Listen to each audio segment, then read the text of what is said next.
동영상을 시청해 주시는 시청자 여러분 안녕하십니까. 오늘은 23년 4월 28일입니다.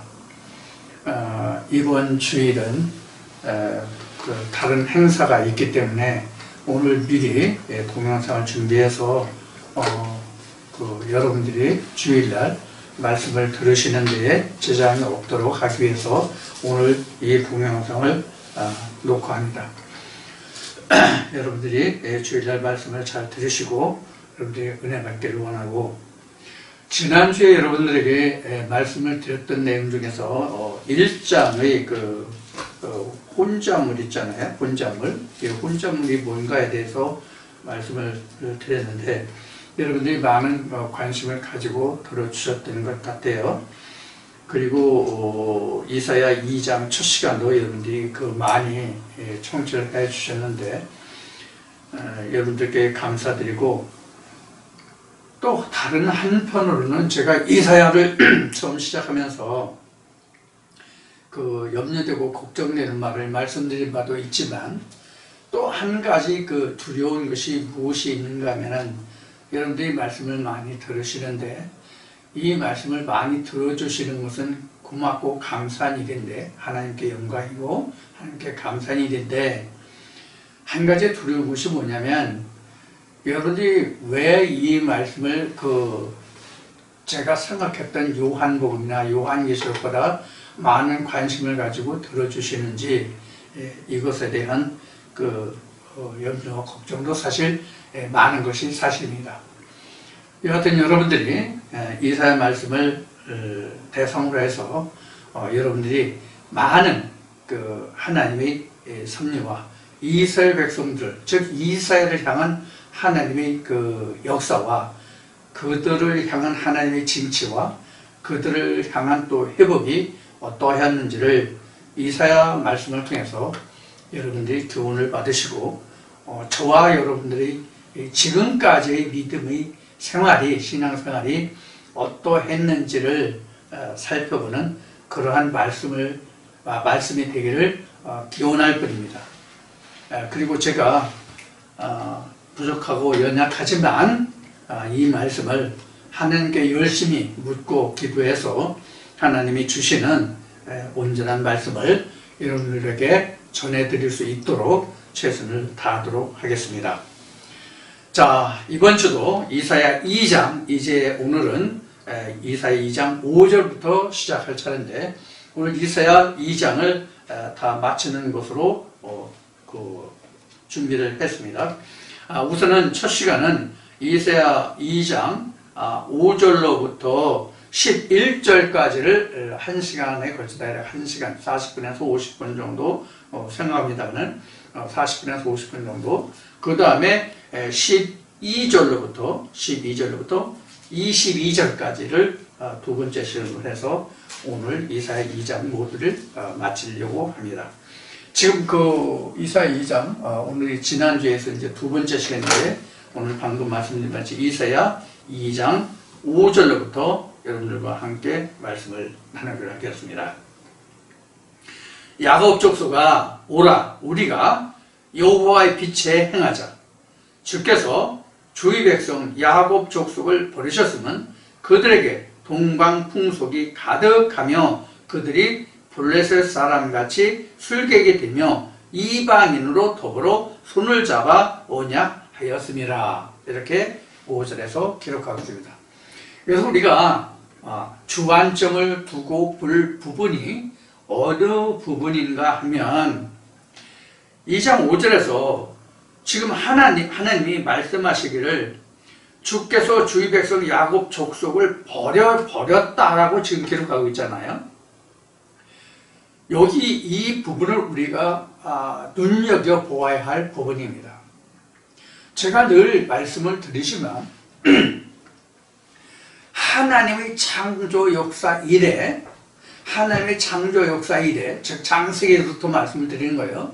하나님의 창조 역사 이래 하나님이 인간을, 그것도 하나님의 백성을 버리신 적은 단 한 번도 없습니다. 단 한 번도 하나님이 직접 당신의 백성들을 버리신 적이 한 번도 없어요. 한 번도 없다고요. 지금 창세기를 언급했어요.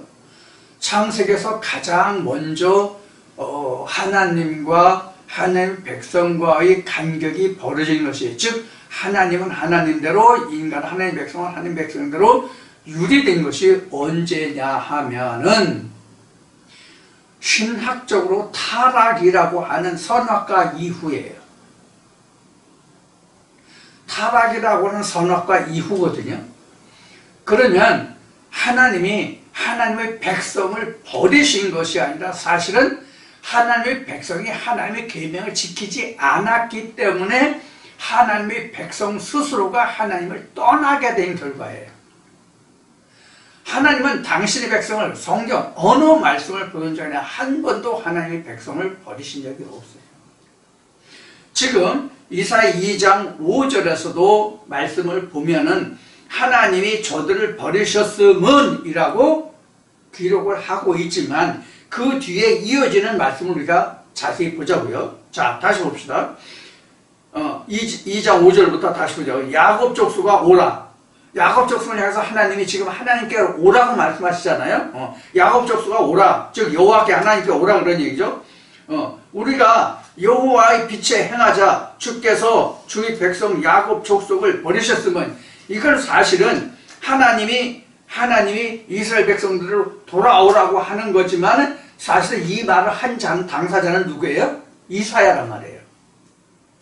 이사야가 하나님의 말씀을 빌어서, 하나님의 입장을 빌어서 야곱 족속아 오라 이렇게 말하는 거란 말이에요. 하나님께로 돌아오라는 얘기죠. 자, 하나님께로 돌아오라는 말인데 거기에 지금 이사야가 지금 이스라엘 백성들에게 말하는 것을 보면은 하나님이 이 야곱 족속을 버리셨으면 그들에게 동방풍속이 가득하며 그들이 블레셋 사람같이 술객이 되며 이방인으로 더불어 손을 잡아 언약하였음이라 이렇게 돼 있죠. 그러니까 이스라엘 백성이 하나님과 언약하고 하나님과 손잡았댔는데 하나님과 잡았던 손을 블레셋과 손잡고 그들과 언약했다는 거예요. 그럼 하나님이 이스라엘 백성들과 언약한 언약을 하나님이 파괴한 것입니까? 아니면 이스라엘 백성들이 파괴한 것입니까? 이스라엘 백성들이 파괴했잖아요. 하나님과의 언약을. 그러니까 여기서 하나님이 버리셨다고 하는 얘기는, 바로 이스라엘 백성들이 하나님을 배반했다는 뜻이란 말이에요. 성경 어느 말씀을 보든지 간에 그렇단 말이에요. 그래서 지금 창세기를 예를 들어 말씀드리죠. 가장 먼저 하나님과 하나님 백성과의 유리된 기록이 창세기에서 말씀하시는 뭐예요? 타락이라고 하는 부분이에요. 선악과를 먹고 에덴 동산 밖으로 나왔잖아요. 이것이 성경에서 가장 먼저 대두되는, 가장 먼저 증거하고 있는 하나님과 하나님 백성과의 유리된 장면이에요. 분리된 장면이에요. 이것을 창세기에서는 죽었다, 사망했다, 에덴 밖으로 내어 분을 받았다 이렇게 증거하고 있는 것이죠. 지금 뭘 말씀드렸죠? 죽었다는 말을 했죠. 그래서 죽었다라고 하는 얘기는 창세기 4장 말씀에서 언급이 됐듯이 인간의 목숨이, 호흡이 끊어져서 죽었다가 아니라 하나님과 인간과의 관계가 두절되었다. 이 뜻이 성경에서 말하는 죽었다란 말이에요. 그러니까 인간의 언어에서 죽었다는 뜻과 성경이 말하는 죽었다는 것은 너무나도 다른 그런 언어죠. 물론 성경에서 죽었다는 것이 사람이 죽은 것도 있고 영이 하나님의 영으로 살아있지 못한 경우도 있고 두 가지의 경우가 다 죽음이에요. 죽음인데 성경에서 말하는 죽음은 육신의 죽음을 거의 언급하지 않고 있어요.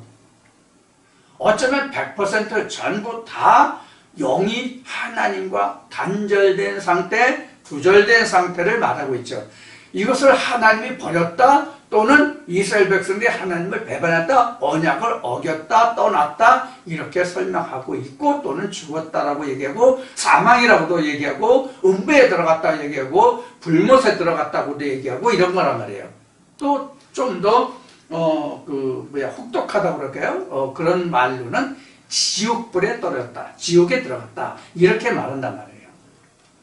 자, 그래서 2장 5절에서 지금 언급하고 있는 지금 하나님이 이스라엘 백성들을 버리셨다는 것은 결국은 이스라엘 백성들이 하나님과의 언약을 스스로 파기했다 이 뜻이란 말이에요. 그러니까 이게 창세기 2장 3장과 지금 연결되는 부분이에요. 그래서 하나님은 창세 때부터 지금까지, 그리고 장차도, 그러니까 전에도 지금도 장차도 하나님은 하나님 백성을 하나님 스스로는 버리지 아니하신다. 인간이 하나님을 배반한다. 이것을 우리는 꼭 명심하셔야 됩니다.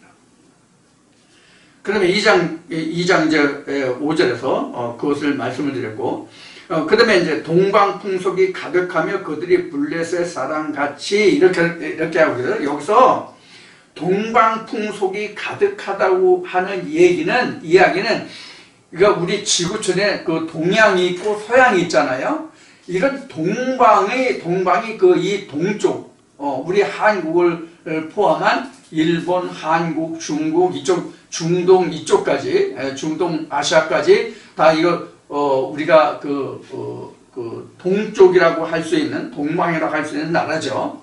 그런데 여기서 동방이라고 하는 이야기는 결국 무엇을 말하느냐면 먼저 된 자를 말합니다. 동방이라는 것은 먼저 된 자를 말해요. 자, 먼저 된 자를 말하는데 여기서 지금 보면은 야곱 족속을 지금 언급하고 있죠. 2장 5절에서요. 여기서 2장 5절에서 지금 야곱 족속을 언급하고 있는데, 야곱 족속 앞에 누가 있어요? 에서가 있죠. 우리가 아브라함부터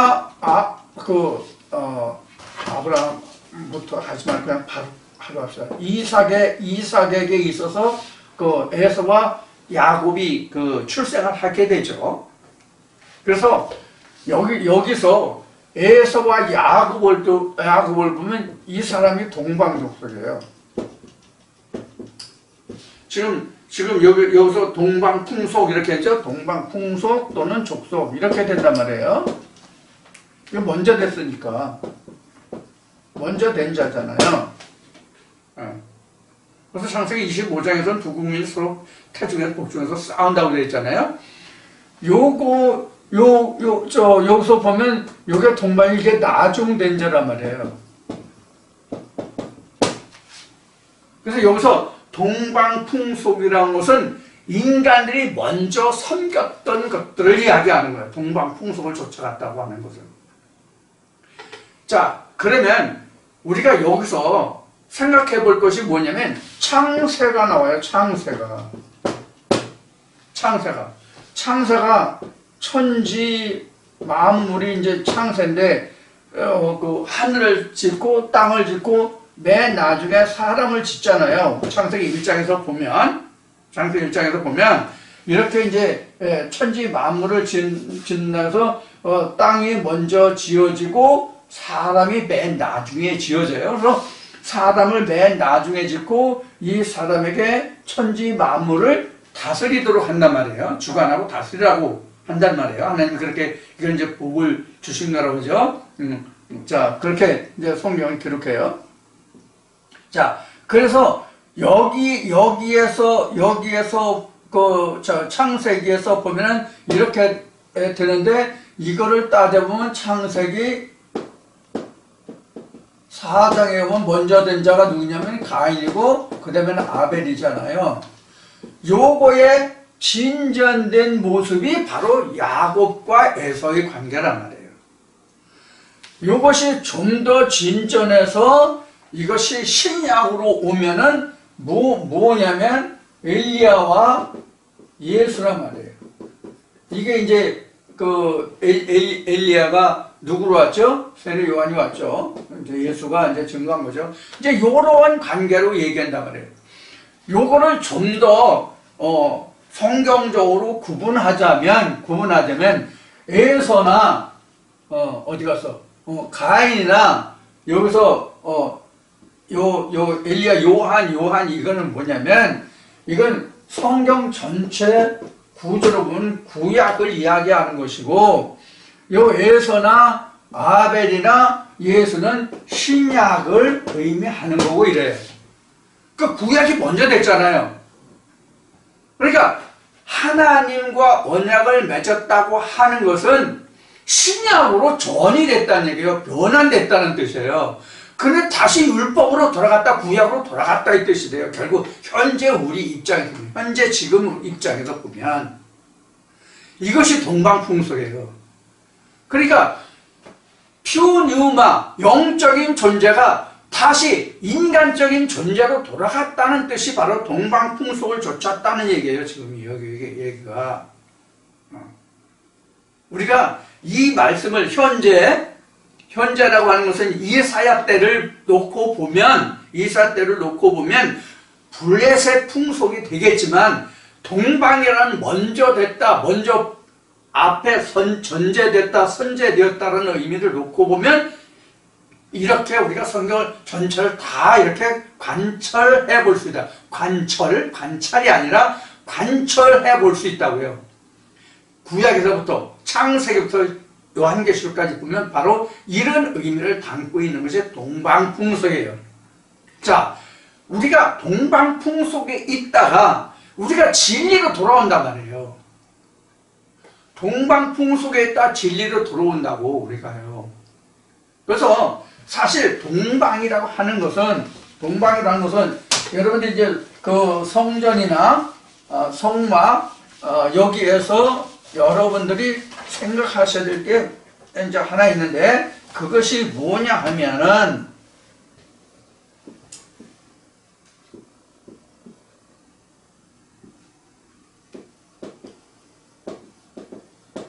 출입문이죠. 그리고 이렇게 구분이 되어 있잖아요. 이렇게 구분이 되어 있잖아요. 성막이.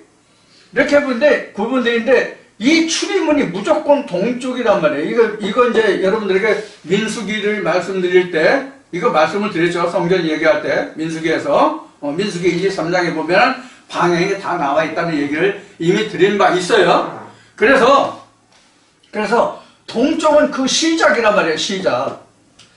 시작인데 이 시작이 어디예요? 여기가 세상이란 말이에요. 내가 세상에 있다 이 문으로 들어가잖아요. 하나님의 여호와의 문으로 들어가잖아요. 그럼 이 안에 들어왔다는 얘기는 하나님의 백성이 된 거잖아요. 근데 이 하나님의 백성이 됐는데 이 하나님의 백성이 됐다는 건 하나님의 언약이 전제되는 거란 말이에요. 언약이 전제되는 건데 그 언약을 버리고 다시 나왔다는 뜻인단 말이에요. 이게 타락이란 말이에요. 하나님과 분리된 거란 말이에요. 그래서 동방풍속이라고 하는 것은 지금 이스라엘 백성과 하나님과 굳은 언약이 있잖아요. 너는 내 백성이라 너는 내 것이라고 하나님이 말씀하신 거잖아 이미. 그런데 이들이 하나님과 언약을 파괴하고 어디로 갔어요? 동방풍속으로 다시 돌아갔다는 뜻이란 말이에요. 이제 무슨 뜻인지 이해하시겠죠? 그래서 우리가 지금 동방풍속에 있다가 즉 하나님을 알지 못하는 세상 풍속에 있다가 지금 하나님께로 우리가 돌아왔잖아요. 하나님께 돌아왔잖아요. 앞에 어디 귀의인가 뭐 귀정인가 하는 말씀이 나왔던 것 같은데 하나님께 귀정된 자는 뭐 그거 하면 나왔던 것 같은데 앞에 1장 어디서 나온 것 같은데 우리가 세상 풍속에 있다가 동방풍속에 있다가 세상으로 왔잖아요. 먼저 된 풍속, 세상 풍속에 있다가 하나님께 우리가 귀의했잖아요. 하나님 언약에 지금 들어왔잖아요. 그런데 우리가 이 언약을 다시 파괴하고 다시 돌아갔다는 뜻이 된단 말이에요. 그럼 블레셋이 뭐예요? 블레셋이 이스라엘 백성들이 가나안 정복으로 보면 이스라엘 백성들이 가나안 정복의 장애물이 됐던 족속이 바로 블레셋이란 말이에요. 그러면 우리가 하나님께로 돌아왔는데 하나님께 돌아온 것을 다시 돌이켜서 돌아오면 세상 풍속 돌아오면 그들이 지금은 블레셋의 역할을 하는 거예요. 각자 사람마다 무엇이 블레셋의 역할을 하게 될지 모르죠. 이게 우리에게는 무서운 거예요. 사람마다 이게 다 다르거든요. 사람마다 가정 환경이라든가 배운 것이라든가 지식이라든가 생김새라든가 그 모든 것이 다 같지 않잖아요.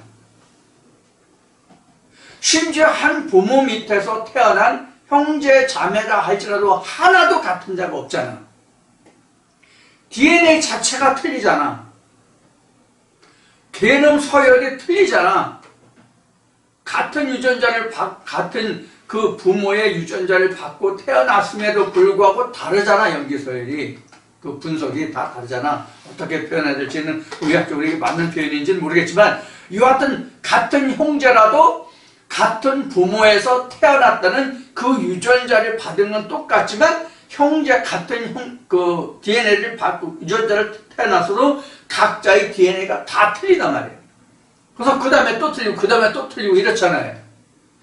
자, 이렇게 이제 사람은 다 달라요. 사람은 다 다르기 때문에 그 중에서 어떤 색깔, 어떤 모양, 그 무엇이 나타나서 블레셋의 역할을 할지 모른다고. 그래서 제가 늘 말씀을 드렸듯이 이스라엘 백성들이 가나안 정복 때에 여호수아 때 가나안 정복이 끝났잖아요. 가나안 정복이 여호수아 때 끝났는데 모든 족속을 다 멸한 게 아니잖아.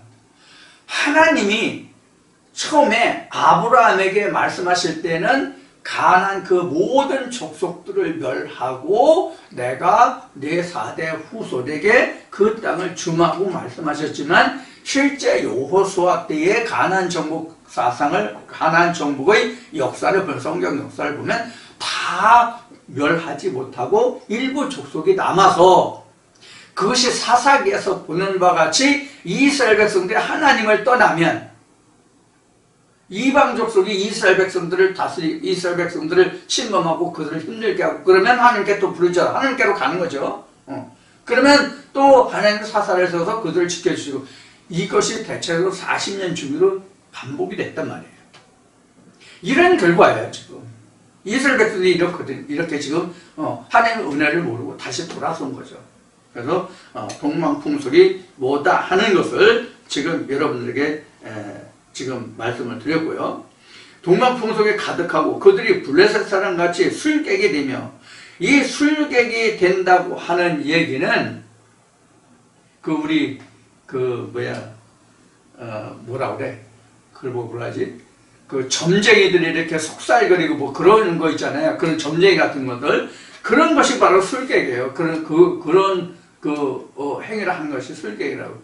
그러니까 사람이 지금도 우리가 교회 다니는 사람들이 상태를 자세히 면면히 들여다보면 교회가 많이 있잖아요. 교회들이 무수히 많은데 뭐 전광훈 목사에 의하면 지금 목사가 30만이고 장로가 뭐 20만인가래요. 목사가 30만 명이고 장로가 20만 명이래요. 그래서 이제 깜짝 놀랐는데 목사가 장로들보다 많아가지고 깜짝 놀랐는데 여하튼 이렇게 많은 교회들이 있고 목사들이 있고 장로들이 있는데 교회마다 다 특색이 있잖아요. 같은 신학을 나와서 같이 안수받고 했는데도 다 다르단 말이에요. 같은 신학을 했는데도 같은 신학 출신이라도 사람마다 다 다르단 말이에요. 또 교단마다 다 다르단 말이에요. 거기에 또 교단 신학도 있잖아요.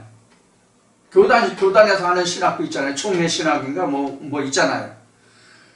이렇게 많은 신학에서 목사들이 배출되다 보니까 거기에는 지금 여기에서 말하는 같이 술객과 같은 행사를 하는 사람들이 많이 있다고 1장에서 이미 언급했듯이 무당 점쟁이 같은 그런 은사를 가서 그런 일을 하는 사람들은 교회에서 일반적으로 이야기를 당신은 사명자니까 신학을 해라 해가지고 신학에서 목사 해가지고 무당 노릇 하는 사람들이 많다고 무당같이 너 언제 어떻게 돼? 너 언제 어떻게 돼? 뭐 하면 어떻게 돼? 이런 목사들도 많이 있다는 것을 안단 말이에요. 바로 그런 것이 바로 술객이에요. 그래서 술객이고 그것이 바로 블레셋 사람 같은 거예요. 그러니까 블레셋 사람은 이런 술객이 되고 어떤 어떤 그 세상 풍속을 따르는 이제 그런 것이죠. 이런 교회들도 많이 있단 말이에요. 열심으로 하나님을 추구하고 하나님을 알려고 하는 교회가 있는가 하면, 그런 목사가 있는가 하면은 적당히 세상으로 그냥 더불어서 함께하는 그런 데도 있고, 진짜 무당보다도 더한 무당 같은 그런 목회자들도 있단 말이에요, 더러는. 그래서 술객이 되며 이방인으로 더불어 손을 잡아 언약하였습니다. 이게 바로 하나님을 떠난 거예요. 하나님이 이스라엘 백성들을 버린 게 아니라 이스라엘 백성들이 하나님을 떠났단 말이에요. 이걸 여러분들이 잘 명심하시기 바랍니다. 지금 우리가 하나님의 은혜 안에 있잖아요. 우리가 지금 하나님의 은혜 안에 있는데, 내가 하나님과 말씀을 함께 하고 있을 때는 내가 하나님과 함께 하는 자잖아요.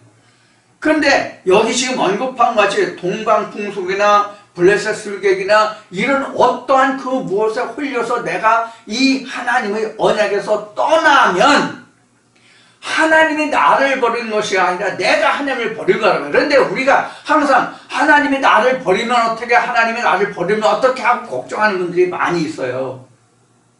하나님은 절대로 인간을 안 버린다니까. 하나님 백성을 안 버린다고. 인간을 안 버리는 것이 아니라 하나님 백성을 안 버린다고. 심지어 이제 이제 뒤에 이제 말씀을 이제 하겠지만은, 하나님의 의인은 그 사람이 정말 의로 끝까지 살려고 하는데, 그 사람이 어떤 위경에 처하게 되면 하나님이 그 영혼론을 취해 가신다는 말씀이 있어요. 이같이 하나님의 은혜로 살고자 하는 자는 하나님이 붙들어 주신다고. 그 위경에 처했을지라도 그 육신은 세상에 내어줄지라도 그 영혼은 하나님이 취해 가신다는 말씀이 뒤에 이제 말씀을 뒤에 지나면 이제 나온다고.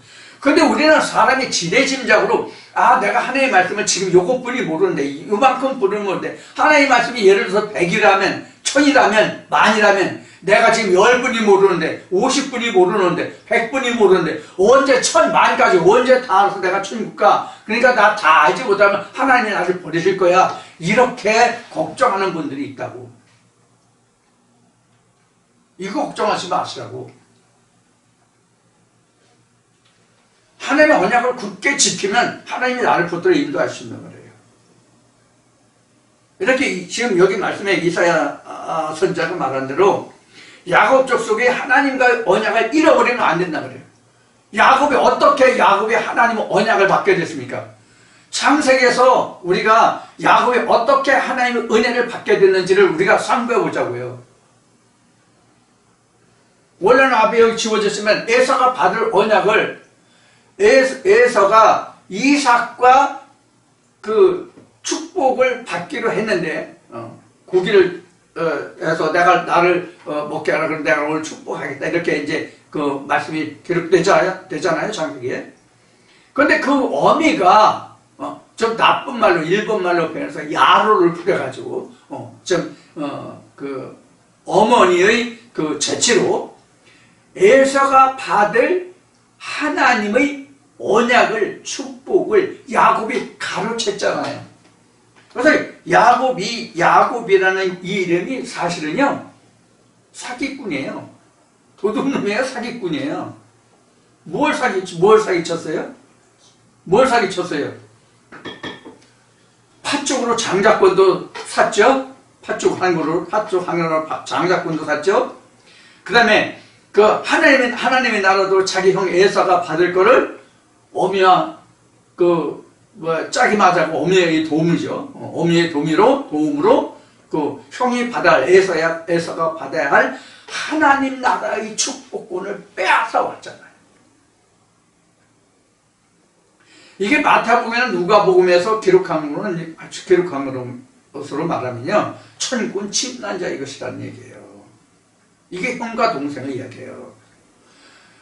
가인은, 에서는 절대로 천국에 갈 수가 없어요. 그 뜻이 신약에 와서 말씀에 기록된 것이 뭐냐면 율법으로는 의롭다함을 입을 육자가 없다 이 얘기예요. 지금 이렇게 해서 블레셋이나 이 동방풍속에 대해서 이제 언급을 하자면 성경을 사실 다 뒤집어야 되죠. 창세기서부터. 자, 그래서 지금 5절에서는 요 정도까지만 말씀을 드리겠습니다. 그래서 우리가 지금 내가 이제 말씀에 입문했다 할지라도 이 말씀이 하나님의 언약의 말씀이 참이라는 것을 내가 깨닫고 그 말씀을 붙들면 하나님은 나를 놓지 않으신다. 내가 하나님을 배반하고 돌아서지 않는 한은 하나님이 나를 붙들어 주신다.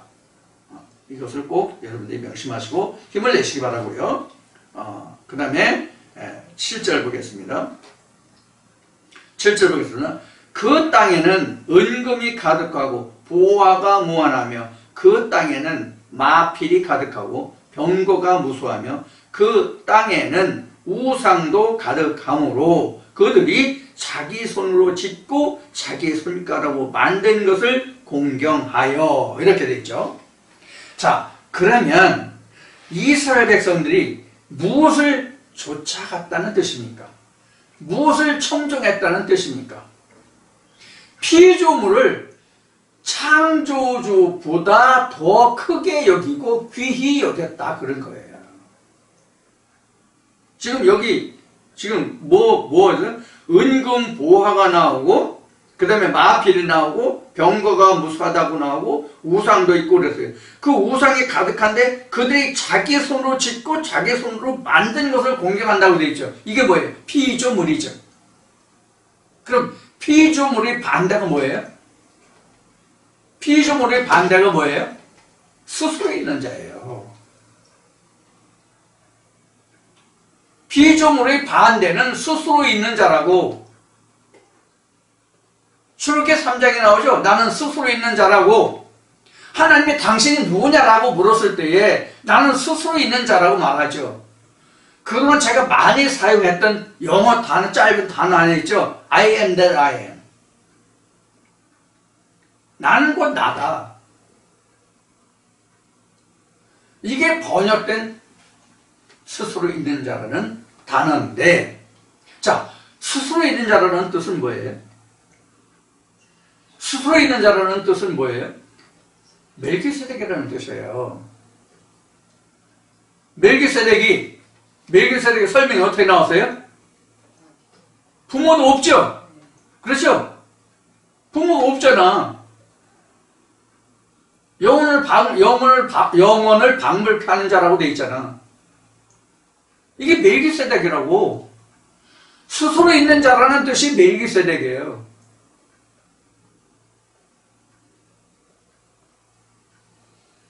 그래서 아론의 반차를 쫓지 않고 영원한 멜기세덱의 반차를 쫓는 전혀 다른 제사장 예수 그리스도가 나오잖아요.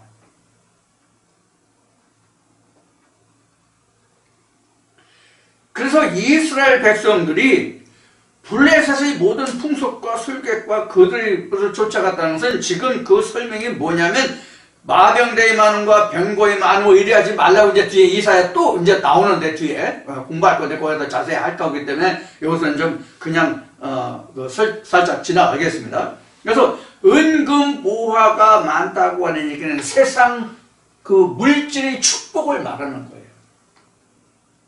물론 성경에도 하나님은 금이고 우리 인간은 은이에요.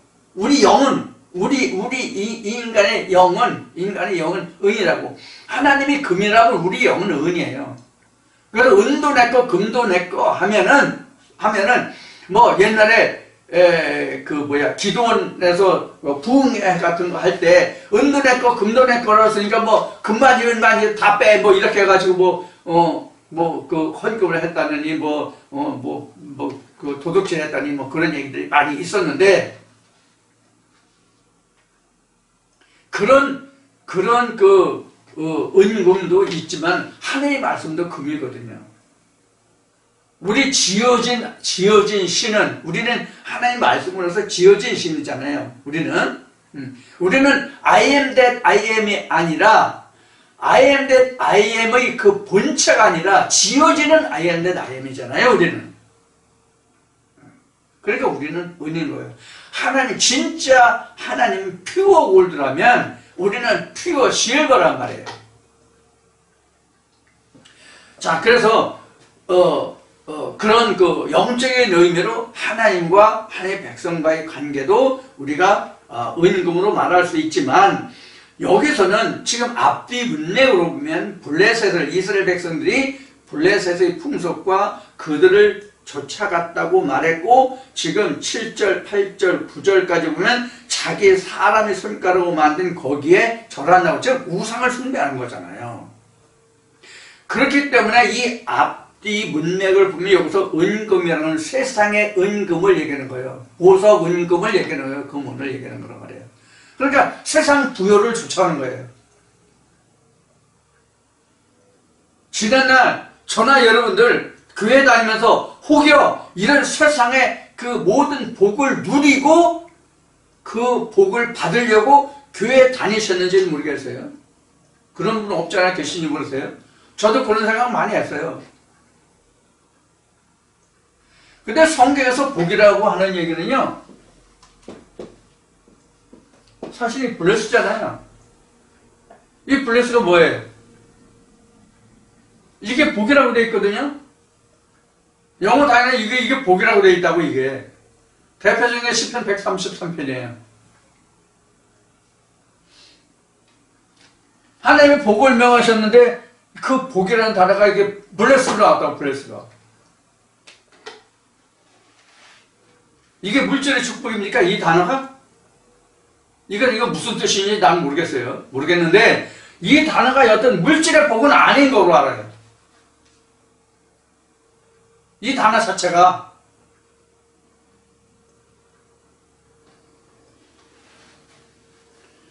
근데 교회마다 가면은 여러분 하나님 믿고 예수 그리스도를 믿으면 세상에 복 받아 잘 먹고 잘 살고 그리고 죽은 후에는 천국 간다 이렇게 얘기하지 않던가요? 저는 그 얘기 많이 들었거든요. 제가 교회 다닐 때는 그런 얘기를 많이 들었어요. 지금 젊으신 목사분들은 어떻게 이 복이라는 것을 설교하고 있는지 잘 모르겠는데, 제가 지금 80이 다 된 저의 젊은 시절에는 3, 40대에는 적어도 이 복이라면 세상의 물질의 축복을 얘기했단 말이에요. 성경이 이 복이 아니란 말이에요. 영생의 복이란 말이에요. 지금 말한 시편 133편에 나온다고 그 말씀이에요. 하나님의 복을 명하셨다고 이렇게 나와요. 그 복이 곧 뭐냐? 영생의 복이다 이렇게 나오잖아. 그런데 이 복을 주시는 이는, 영생의 복을 주시는 이는 I am that I am이지 사람 손으로 지어진 피조물이 아니란 말이에요. 그런데 이스라엘 백성들이 어디로 갔어요? 피조물에게 굴복하고 거기에 쫓아갔잖아. 그러면서 9절 이해 9절 보면 천한 자도 절하고 귀한 자도 굴복하오니 그들을 용서하지 마옵소서. 이게 누가 얘기하는 거예요? 이사야가 하나님께 대하여 이스라엘 백성들 용서하지 말라고 그런다고 지금.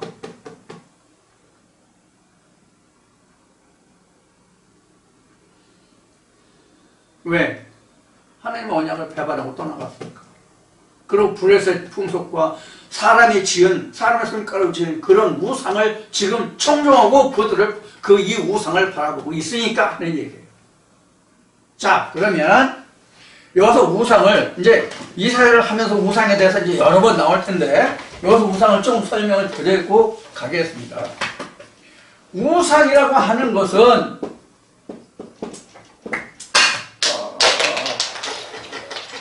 우상이라고 하는 것은 뭐 이렇게 해가지고 뭐 천하 대장군, 지하 여장군 이렇게 이런 정승이나 또는 그 절에 가면 뭐 이거 부처상 있잖아. 뭐 이거 어떻게 이렇게 한 그 불상 있잖아. 또 전에도 얘기했지만 그 오래된 얘기지만 교계에서 그 파주 어딘가요? 단군상 만든다고 단군상 세운다고 하니까 교계에서 엄청 만들었거든요. 왜? 우상을 섬긴다고 해가지고. 이런 우상이 아니라고 성경에서 말하는 이 우상이 이런 우상이 아니라 하나님의 생기를 주장하지 못하는 것을 성경은 우상이라고 해요. 전도사나 다른 말씀 많이 보세요. 뒤에 나와요. 이사야 보면은 우상을 어떻게 만드는지 40장 이후에 가면 자세히 나와요. 그때 다시 보충해서 말씀드릴게요. 우선은 이렇게 알아두세요. 우상이란 하나님의 생명의 말씀을 증거하지 못하는 그런 교회 목사들이 다 우상이라고. 그거 사람이 지었잖아. 목사 사람이 냈잖아. 예수는 어떻게 말했어요? 스스로 온 자와 하나님께로부터 번음을 받은 자라고 그랬잖아. 그런 목사들이 자기가 말하기를 하나님께 기름 부음을 받았다고 그러죠. 언제 기름 부었는데 하나님이? 이 말씀을 듣는 목사들 한번 대답해봐요. 하나님이 언제 당신들에게 기름 부었는지.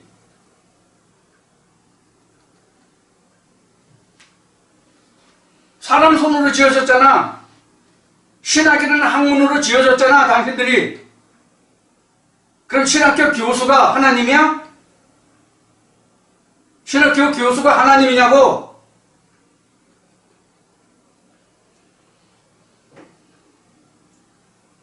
이미 요한복음을 공부했지만 요한복음 7장 8장에 바리새인들이 예수를 뭐라고 했어요? 저가 우리가 다니는 신학교를 안 다녔는데 바리새인 학교를 안 다니는 저가 글을 아느냐? 그 글을 아냐가 성경을 아니냐거든.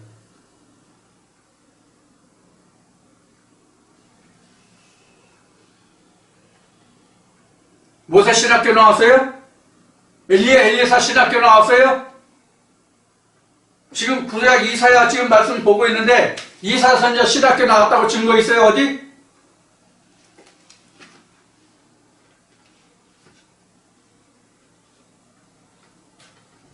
사도 중에서 유일하게 신학교 나온 사람은 바울 한 사람뿐이 없어요.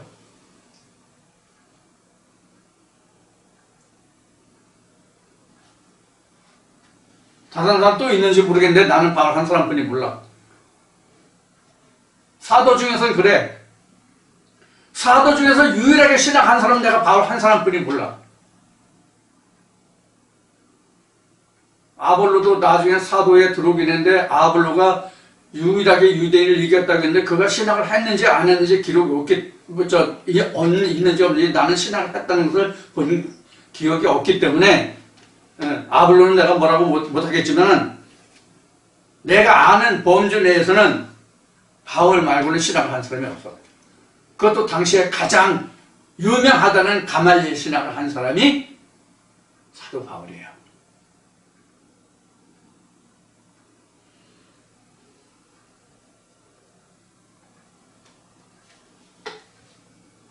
그러면 사도 바울이 신학의 논리를 가지고 하나님의 사도가 됐어요? 사도 바울의 고백이 뭡니까? 모든 걸로 배설물로 여긴다고 그랬죠? 지금 만약에 이 말씀을 듣는 분들 중에 목사가 있다면 이 말씀을 듣는 분들 중에 목사가 있다면 스스로 생각해 보세요. 스스로 자신을 하나님 앞에 고백해 보라고요. 내가 하나님께로 보냄을 받았는지 바울같이 신학을 버리고 하나님의 음성을 들었는지 다메섹의 역사가 있었는지를 돌아보라고. 그래서는 다 동양 풍속과 블레셋의 그 슬객과 사람의 손으로 지은 우상이라고. 자기가 안에 아무리 하나님 성령을 이야기하고 천국을 이야기하고 구원을 얘기하고 죄사함을 얘기하고 다 말할지라도 그건 사람이 말이라고. 우상이 말이라고. 하나님의 생기가 없으니까 우상이라고.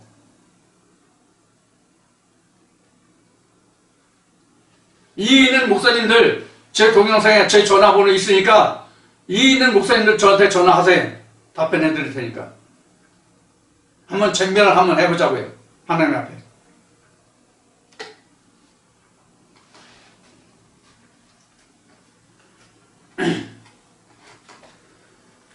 그래서 지금 이런 사람들을 향해서 지금 이사야는 뭐라고 말하세요? 이들을 용서하지 말라 그런다고 지금.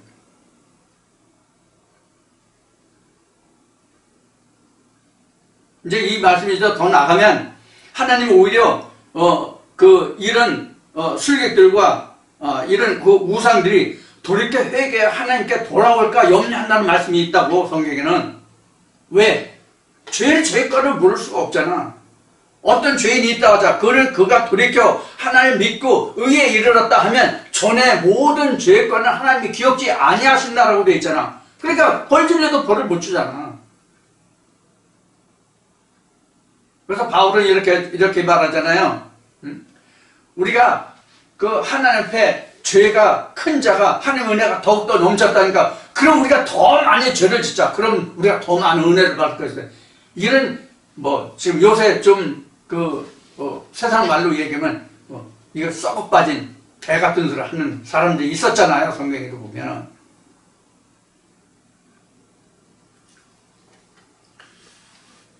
자, 우리가 이제 9절에서 이런 부분을 우리가 볼 수 있고요.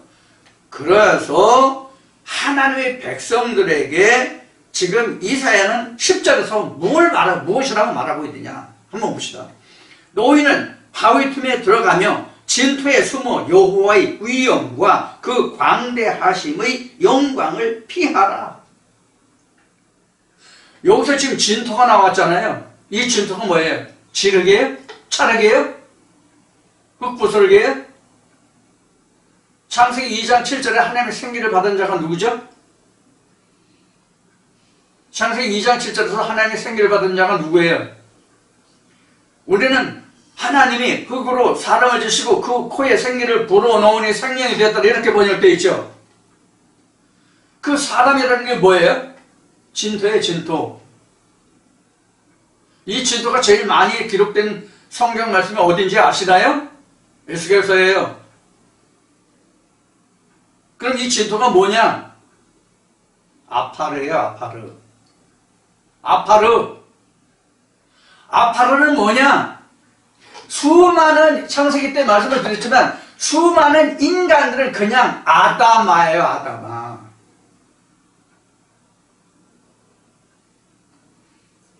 이 아담이라는 이야기가 휴먼이라는 얘기거든. 영어로 얘기하면 휴먼이라고. 인간들이라고. 인간들. 그 중에서 하나님의 생기를 불어넣음을 받은 자가 아파르예요.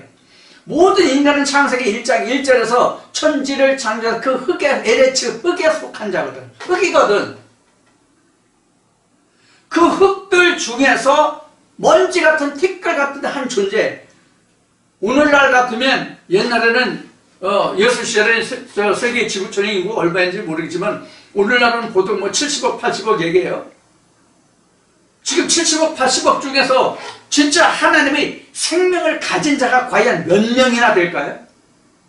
이거 뒤에 이사야 말씀에 가면 나와요. 얼마나 적은지. 구원의 백성이 하나님의 백성이 얼마나 적은지 나온다고 이사야서에. 2000년 유대 땅에 예수님이 하나님이 본체로서 이 땅에 오셔서 역사하셨던 그 시대에도 사도 바울이 고린도 교회에 편지한 내용을 보면 불과 500여 명이야. 500여 명이라고. 그럼 방금 전에 그 정광훈 목사가 대한민국 목사가 30만, 장로가 20만이라고 얘기했다고 하는 얘기를 했어요. 저는 직접 듣기는 했지만 직접 헤아려 보지 않았기 때문에 진짜로 30만인지 20만인지 그 정확한 숫자는 몰라요. 여하튼 그분의 말을 빌면 그래죠.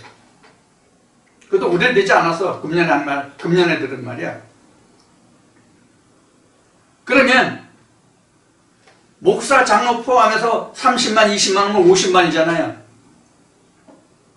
일반 백성들 빼고 50만 중에서 하나님의 생기로 대하는 자가 과연 몇일까요? 50만 중에서, 아니 30만 합시다. 30만 합시다. 목사면 30만 하죠. 목사만. 주위 백성을 가르친다는, 주위 백성을 훈도요 선생이라고 하는 목사들만 놓고 보면 30만이잖아. 그럼 30만 중에서 하나님의 생기로 주장하는 목사들이 과연 몇이겠느냐 하는 얘기예요.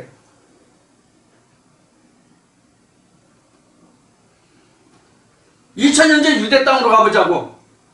2000년 유대 땅으로 가보면 바리새인들 얼마예요? 신학으로 증가하는 바면 그때 당시에 바리새인들이 아마 60만이라나 뭐 그렇게 들은 것 같은데, 하도 오래돼서 잘 확실한지는 모르겠는데 하여튼 60만인가 얼마나 기억하고 있어요, 바리새인들이. 그럼 60만 명 중에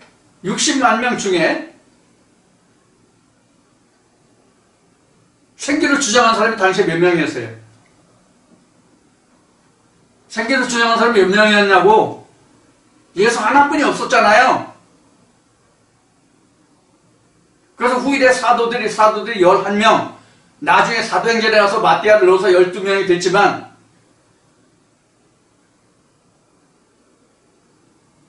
어쨌든 예수 하나뿐이 없었잖아. 그럼 지금은 어떨까요? 다 하나님의 생기를 주장하는 자들이에요?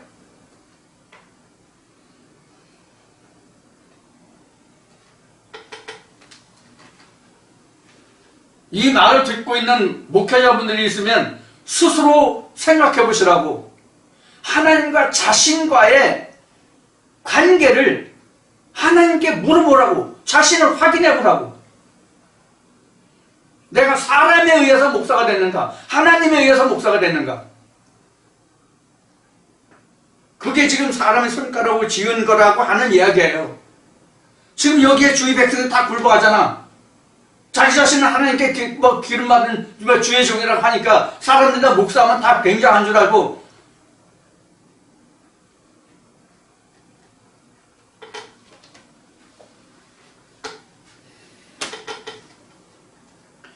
그래서 여기 진토에 숨어서 여호와의 위엄과 그 광대하심을, 그 영광을 피하라. 그 영광이라고 지금 여기에 지금 되어 있는데, 하나님의 영광이라는 것은 뭐냐면 하나님을 배반한 자들에 대한 징치를 말하고 있어요. 여기서는요, 하나님을 배반한 자들에 대한 징치를 말하고 있다고요. 그래서 앞에 망대, 원두막, 상징막 이렇게 나왔죠, 1장에서요. 그들이 겨우 남은 자들이잖아. 고아와 과부같이 남은 자들이잖아요. 그들이 아파래요. 이스라엘 백성이 수많이 있지만은 진짜 하나님의 언약을 지키려고 애쓰는 자들은 그들뿐이 없단 말이야. 그들이 진토에 숨어서 여호와의 위엄을 너희가 한번 보라는 얘기예요. 하나님 어떻게 하나님을 배반하는 자들을 징치하시는지. 여기서 우리가 미리 한번 이스라엘 역사를 한번 돌이켜보자고요. 결국 이제 이사야 선지자나 에레미야 선지자가 이스라엘 백성들 70년의 그 바벨론 포로 생활을 이제 이어나게 되는데, 이 70년이 무슨 뜻인지 다니엘서 가서 다니엘이 풀죠. 하나님 이상으로 그 말씀이 무엇인지를 알죠. 다니엘이 결국 그 말씀이 모든 70년의 역사를 다 풀고 최후에 알게 된 것이 뭐예요? 최후에 알게 된 것이 뭐예요? 이스라엘 백성들의 혹독한 잔혹사예요. 이 지금 징치 문제란 말이에요. 징치 문제. 하나님이 이스라엘을 어떻게 벌하실 건가 하는 징치 문제였단 말이에요. 그래서 다니엘이 절도했잖아요. 이스라엘 백성들이 장차 받을 고난에 대해서 70년이 문제가 아니라, 바벨론 포로살이 문제가 아니라, 그것이 이스라엘 백성들이 후일날 겪게 될 어떤 화를 인해서 다니엘이 기절했었잖아요.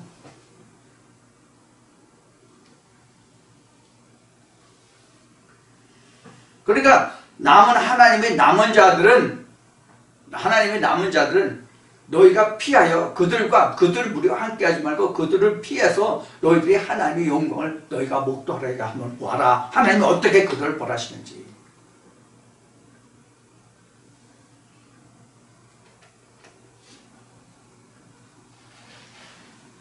무서운 이야기예요. 우리가 이 이야기를 들어가면요, 진짜 여러분들이 하나님의 음성을 안다면 하나님의 은혜 안에 들어온다는 것은 정말로 복 중의 복인데, 그 은혜에서 내가 떠나면 어떻게 하나님께 징치를 받는다 하는 것은 진짜 두려운 얘기라고요. 이스라엘 백성들이 어떻게 고난받는지 여러분들 역사를 한번 훑어보시라고요.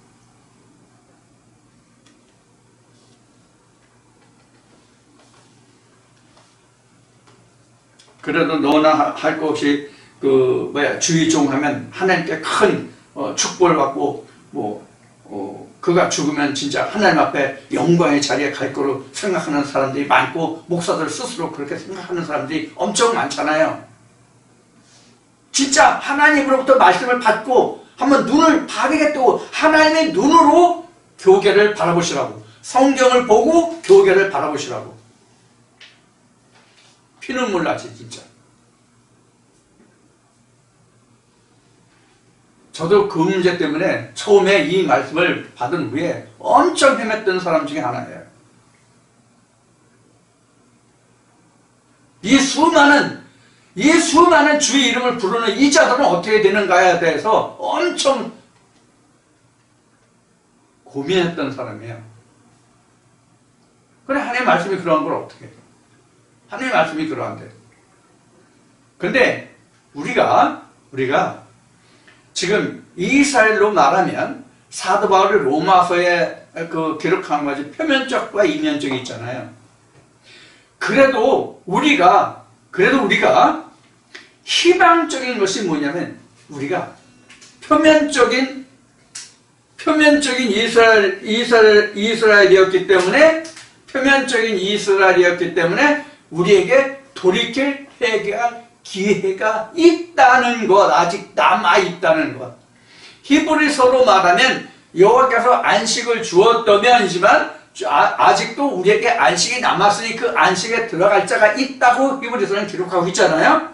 그래서 우리에게는 참 이스라엘, 표면적인 이스라엘이지 이면적인 이스라엘이 되지 않은 자들이기 때문에 지금 돌이켜 하나님께로 들어올 수 있는 기회가 있다는 희망이 우리가 있다는 것에 대해서 우리가 희망을 가져야 된다고.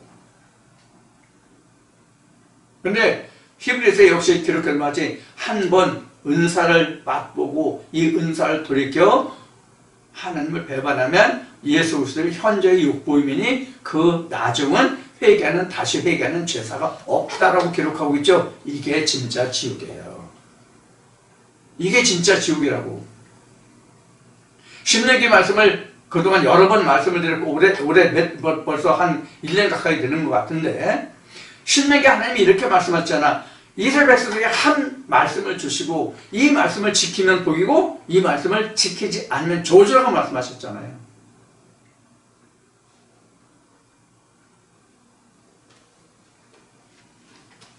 그래서 우리에게 이 성경 한 권뿐이 안 주셨단 말이에요. 다른 성경이 또 있는 게 아니잖아요. 저주받는 성경이 있고 축복받는 성경이 따로 있는 게 아니잖아요. 하나의 법은 하나뿐이 없잖아요. 이 성경 하나만 주셨단 말이에요. 인간에게. 다른 성경이 없잖아요. 그래서 지금 10절에는 이런 진토, 아파르가든 이런 생기가 있는 남은 자들, 과부와 고아, 이런 자들은 하나님의 진노에서 피해서 그것을 피해서 그 파를 면하라고 지금 이사야는 이스라엘 백성들이 지금 말하고 있어요. 그러니까 같이 동료가 되지 말라는 얘기죠. 그날에는 눈이 높은 자가 낮아지며 교만한 자가 굴복되고 여호와께서 홀로 높임을 받으시더라. 언제? 여호와의 날에. 여호와의 날에. 그렇죠? 하나님 진노가 시작된다. 이사야가 66장까지 있잖아요.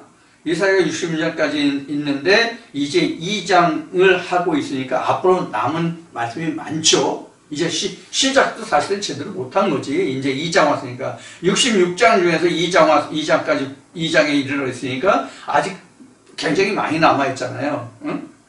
66분의 2분이 안 되잖아. 그래 아직 멀었죠. 그래 이제 시작인데 여기서 지금 11절에서 말하는 그날이 언제?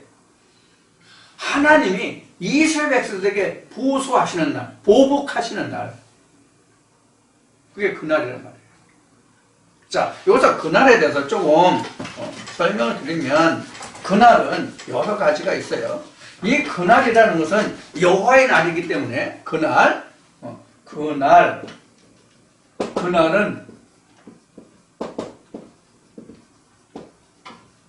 여호와의 날이기 때문에 이것을 우리가 흔히 하는 말로는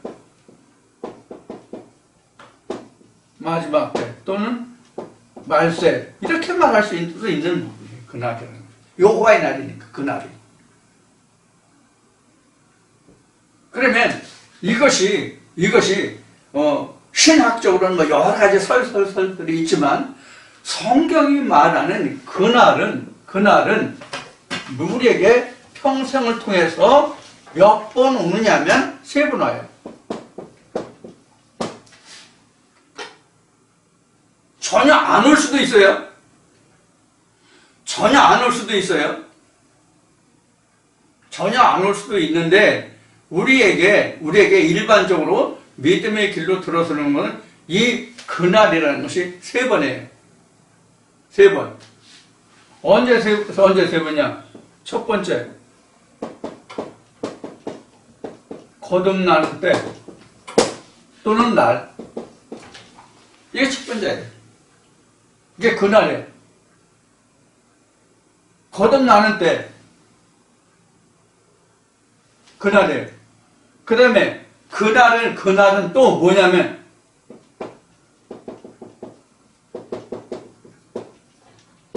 사망 때, 이것도 날. 한 번 오면 한 번 가잖아요. 한 번 죽는 것은 정한 이치라고 되잖아. 창세기 3장도 있고 히브리서도 있고 한 번 죽는 것은 정한 이치라고요. 자, 그렇게 돼 있어요. 이렇게 와요. 그 다음에 또 하나는 뭐냐? 이것도 그날이에요.